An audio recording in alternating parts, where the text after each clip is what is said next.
চৰকাৰৰ পৰা আপুনি লোন ল'ব বিচাৰিছে নেকি?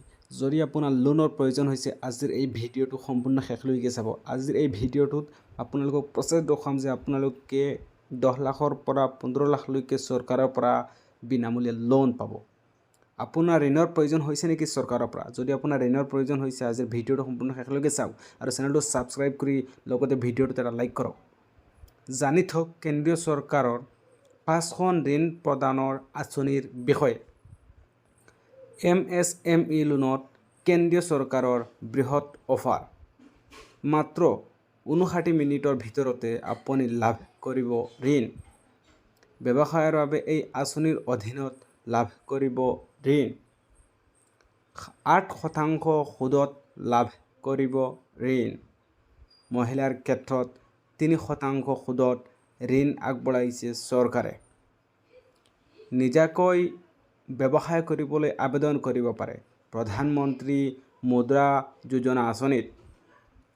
শিশু মুদ্ৰা ঋণ, কিশোৰ মুদ্ৰা লোন, তৰুণ মুদ্ৰা লোন তিনিটা ভাগত উপলব্ধ এই ঋণ।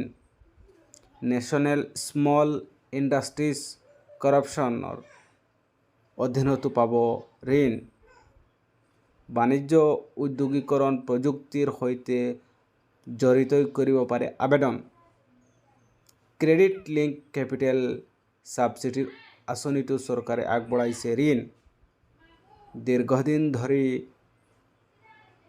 চিডবি লোন আগবঢ়াইছে কেন্দ্ৰীয় চৰকাৰে। 10ৰ পৰা 25 কোটি পৰ্যন্ত লাভ কৰিব ঋণ। আপোনাৰ ঋণৰ প্ৰয়োজন হৈছে নেকি? যদি প্ৰয়োজন হৈছে আপোনালোকে ঋণ পাব চৰকাৰৰ পৰা। আজিৰ দ্বিতীয়টো খবৰ হৈছে কাইলৈ ৰিঙত নামিব লাভলীনা, আপুনিও জনাওক শুভেচ্ছা। পেৰিছ অলিম্পিক বক্সিং ৰিঙত নামিবলৈ সাজু লাভলীনা বৰগোহাঁই। কাইলৈ বক্সিং ৰিঙত 75 কেজিৰ শাখাৰ প্ৰতিদ্বন্দ্বিতা কৰিব লাভলীনাই। লাভলীনাৰ প্ৰথম প্ৰতিদ্বন্দ্বী নৰৱেৰ সুন্নিভা হভষ্টাড। সুন্নিভাক পৰাস্ত কৰিলে ৰাউণ্ড অফ 16ত প্ৰৱেশ কৰিব লাভলীনাই। সুন্নিভাৰ বিৰুদ্ধে যুঁজ অত্যন্ত কঠিন হ'ব বুলি চলিছে চৰ্চা।